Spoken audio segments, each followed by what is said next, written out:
How's it going, everyone? This is MOS Tricks, and in this video we're going to be taking a look at another viewer submission. The submission comes from a player named Pafkata who is currently sitting between Diamond 3 and 2. They believe that they could be hitting GM, but they feel like their usage of their ultimate is lacking. They also want to see if there's anything they could have done in this game to actually turn the tide so they could walk away with the dub. So let's get into it. First things first, and although they don't actually know this as they're walking out of the spawn, the number one thing we want to try and do is identify who our number one op is. And in this case, since we can see on the replay, we're going to be taking a look mostly at Invisible Woman and Star-Lord. The rest of the characters on the team, not much we can really do, especially Panther. So we want to try to avoid him, and we also have a Namor on our team to try and deal with Panther as well too.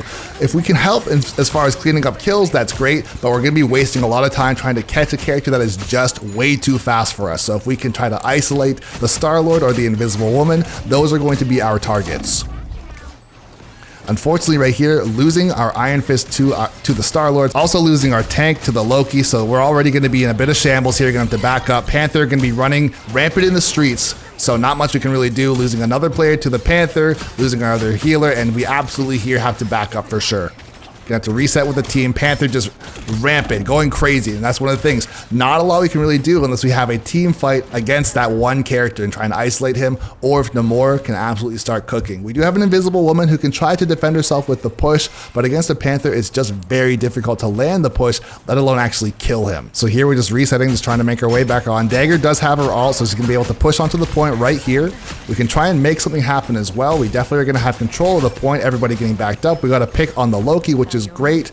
Popping our invis to just get a little bit more movement speed. I will say I'm not a huge fan of that just in case things get crazy here, but we were able to get rid of the Star-Lord and the Invisible Woman, so it ends up being okay. And like I mentioned before, we are trying to isolate and fight against our number one ops, the easiest characters for us to fight. We can try to fight Bucky if we have help, but also Bucky's a weird matchup. At max range, we are not effective, and he's kind of effective. At mid-range, Bucky destroys Psylocke, and at the closest range, Psylocke has a chance, but it can still be very, very scary for her. Able to get the cleanup on the Star-Lord right here. Gonna be wrapping around the corner. Iron Fist fighting the Loki. Gonna get a cleanup on that as well too. So if we are participating in fights, that's totally fine. But right here, this is where disaster strikes, I will say. If you take a look at the top left of your screen, we have every single player on the team getting hit by the Agamotto. And this is a Hail Mary attempt. One of those ults that we have to work on for sure to try and turn the tides of a fight that is already lost. Unfortunately, only getting one kill, getting run down, having to reset, and also wasting our ult, unfortunately. So in a situation like that, what could we have done? Realistically, once the Agamotto hits our entire team, there's not a lot we as Psylocke can do. We don't have that explosive one-hit Ironman type ultimate that can just kill everyone and save the team. Unfortunately, if something like that happens, our ult is never going to be effective enough, fast enough to try and kill everyone on the enemy team and protect our team from dying from a situation like that. So we're much better trying to reset and say, you know what, unfortunately we lost this fight, we gotta back up, save our ult for a better time, and then see if we can get the point back versus trying to force something. Right here we have the Invisible Woman ult, so going to be able to save basically everyone from the Star-Lord. Going to get the cleanup on this Strange, get the point back. This is totally fine right here. Star-Lord not necessarily in shambles because he has the health pack right there, and he probably is going to escape right here. Iron Fist trying to put the work on him, but he is going to escape. We have to back up right here. We got the bubble for safety, which is good. So the team itself is actually playing relatively well together. The fact that we have a Namor to try and help with the Panther as well too.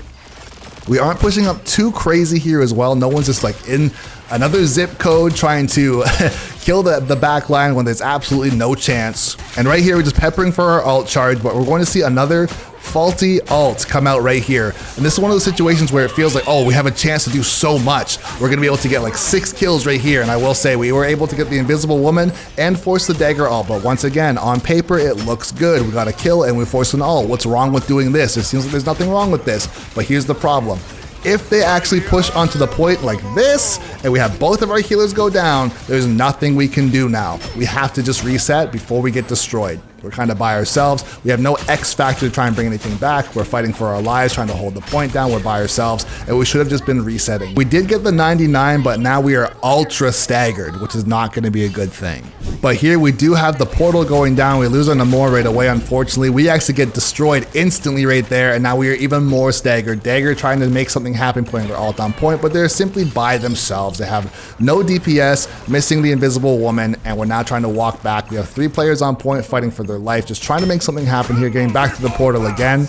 We don't have our ultimate right here. Here would be a fantastic time if we had our ult, try and force everybody off. But like I mentioned before, we used it earlier trying to be a hero, which it feels like the right thing to do. You think to yourself, I'm trying to be a team player, and you really want to support your team, but Psylocke's ult is just not that ult. But now let's make our way onto map number 2. So Pafkata, my biggest bit of advice to you from what I've seen so far is that you are actually playing as too good of a teammate. You are willing to throw your ultimate away to try to protect your team, which is a noble thing to do, but unfortunately Psylocke is just not that character. If you want to play like that, in my opinion, you should actually be playing a support. If you're seeing everyone getting destroyed and you feel like you can pop an ult and save everybody, Psylocke cannot do that, unfortunately. Her attack comes out too slowly, it doesn't kill instantly, and it doesn't even obviously keep people alive like that, but a support absolutely can. But I will say, if you want to be playing as Psylocke, you have to be a little bit more conservative, almost selfish with your ult. So you have your ult right here. We're trying to fight for the point. At this point, we already have our ult, so not much of a point as far as pushing up or trying to get ult charge. If we could try to protect somebody, that's great. Here we're in trouble again. Here comes the ult, and unfortunately, too little, too late. Same situation again. If you are a healer in the exact same situation and you pop an ult and save everyone, fantastic ult. You're trying your best to keep everybody alive, and in my opinion, that is a good-hearted play, but it's just not what Psylocke does. So here we have to reset and now try and take a point with no X factor. One of the things you'll notice that the enemy team is doing is when they're trying to take the point, they basically walk on with their ults and just kill everybody. Right there we have our Groot going and taking out a couple players on the enemy team. Also, we're going to be taking down the Thor as well too. We have all of our ults popping and we're able to get this back, but we are kind of just along for the ride at this point. If our team didn't pop their ults in the way that they did, then we probably would still be fighting for this point. But if you notice, we didn't really contribute too much to getting the point right there. That was mostly our Groot and our dagger that made that work. So in this situation right here, if you did have your ult, you'd be able to then use that X factor to stop them from getting onto the point, and you wouldn't need to be peppering from a distance right here. Genuinely, this is just bad damage. You're not really doing a whole lot right here. You're not going to get a kill. You're just trying to build your ult, but genuinely, we should still have it. It's totally okay in some cases to save your ult if your whole team has a fight very well in hand. If you had your ult from the previous fight, you wouldn't need to go for this ult charge right here and ultimately even go down. Thankfully for us though, your Magneto made a big play taking out the Invisible Woman through her ult, so you guys can have a chance of fighting right here. Now that you have your ult though, you're now out of position, your Iron Fist goes down, and let's see what happens. You have many players. If you take a look at the top of our HUD right here, we have many enemy players on the point just trying to force us off. We're walking back with our ult right here. We have dagger ult on the point. There's not a whole lot we can really do to try and solidify this. Let's see if we can get the Bucky. We can't. And now we find ourselves on the wrong side of town and everybody is just killing us. We lose the point. We have our ult now, but genuinely we should have had it before. And that's one of the big things as well too. No, you can't always bank on your Magneto to be able to kill the Invisible Woman out of her ult. That's a huge play on his part. But if you were there with your ult, as soon as that happens, you just trash on everybody else, because now you can contribute to that fight and make sure that they don't take the point in the first place. Now having to fight for the point yourself and potentially waste another ult trying to fight an uphill battle for a point that you should have had in the first place. Right here, we're going to have a big ult coming out from the Groot. He ends up getting the Thor to go down. A lot of ults are popping. Right here, we have Invisible Woman isolated, but we have Iron Fist also helping us. This is one of those ults where, yes, getting the healer isolated is totally fine. A solo ult is totally fine, but we were also in a 2v1 situation, so we had to read that situation and say, okay, we can probably win this without using our ult. Ultimately here, we did end up getting the point, but we got to contribute a lot of that to our Invisible Woman and also our Groot for taking out the main fighters that were on the point. And also the fact that we had the 2v1 against the Invisible Woman, we most definitely should still have our ult right here. It looks like we had the game pretty well in hand, but once again, take a look at the top left of your screen. Everybody getting hit by Agamotto. We lost both of our tanks. Our Invisible Woman, we got diffed right there, unfortunately, and now we have Iron Fist and Dagger fighting for their life in the ult, trying to make something happen. Getting the 99 is great. However, unfortunately, now this is trouble. If you take a look at the top left of our screen, only Magneto is about to have his ult. They have the point, and this is going to be a very difficult fight to try and win, especially with the entire enemy team up. You're going to just try and push on. Thor in shambles, going to get saved by Invisible Woman. They also have Bucky ult. They also have Dagger ult. This is basically impossible to win just based off of the ultimates alone. There's not a lot we can really do to go crazy and kill everyone here at the same time. And this is a good takeaway right here. You had yourself plus the Iron Fist on the Invisible Woman, and she went down without using an ult, which is totally fine. Here, getting ISO'd a little bit, Iron Fist to the rescue, see if he can help us out, we can escape the situation. This is one of the better ults, I will say. Getting the 2 players you gotta get right there. Kind of stuck in the octagon here for a second. 99-99 all. We have Dagger pushing onto the point. And it feels like we're gonna be doing okay here for the most part. But I will say ultimately, this is one of these games that is just way too razor thin to try and make things happen. Not a lot we can really do here to counter ult anybody, and then the entire team ends up going down to the Star-Lord right here. The enemy gets the point, and that is GG's.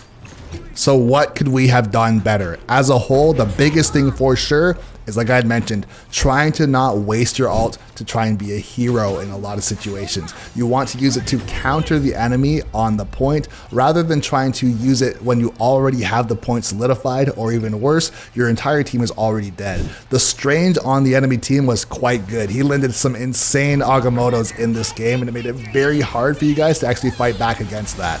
But ultimately, I don't think the positioning or the aim or execution for most of the kit was even that bad. I think he actually did pretty well in that department, but for sure, it was the timing of the ults, and also, like I had mentioned, having too many good-hearted ultimates trying to save a team that was already way too far gone. In my opinion, I never want to say you should switch characters, but if you want to play in the way that you do and have substantially more impact and more success as a player, I don't see why you couldn't try playing as a support character. The supports I'd recommend for sure would be Luna, but also Mantis, because these characters can do damage. If you're trying to get in the mix and get kills, Mantis is there. They can also do the counter dive, they're very strong, and of course they have the ability to save the entire team.